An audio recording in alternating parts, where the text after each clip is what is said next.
యుగాల నుంచి కూడా సైన్స్ కూడా అంతుపట్టని ఒక మహా అద్భుతం.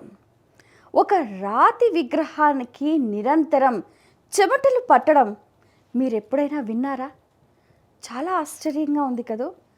అక్కడి ఉన్నవారు నిరంతరం వస్త్రంతో ఆ నీటి బిందువులను అద్దుతూనే ఉన్నారు. మళ్ళా నీటి బిందువులు అలా ఊరుతూనే ఉన్నాయి. ఆ విగ్రహానికి ఎన్నిసార్లు వాళ్ళు తుడిచినా మళ్ళీ చెమట పడుతుంది, మళ్ళీ నీటి బిందువులు ఊరుతున్నాయి.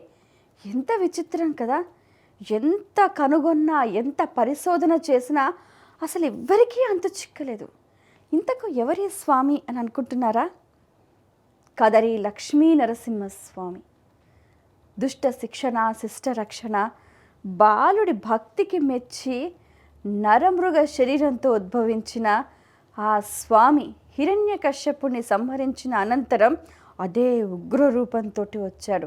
అలాగే అక్కడ కదరిలో లక్ష్మీ నృసింహుడిగా ఆయన అష్టబాహువులతోటి కూడా ఉన్నాడు. ఆ పక్కనే ప్రహ్లాదుడు కూడా ఉన్నాడు.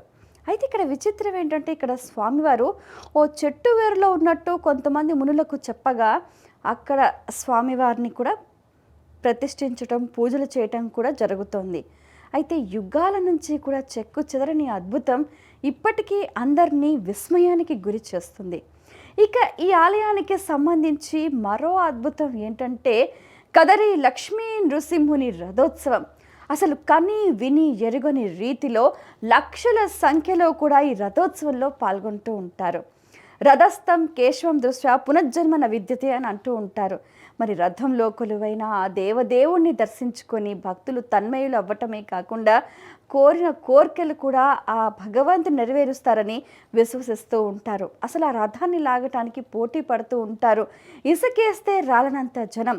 కదరి లక్ష్మీ నృసింహుడి అనుగ్రహం కోసం ఆ స్వామివారిని వేవేల స్తుతిస్తూ ఎన్నో రకాల ఉపచారాలు చేస్తూ స్వామివారి అనుగ్రహానికి పాత్రలవుతున్నారు.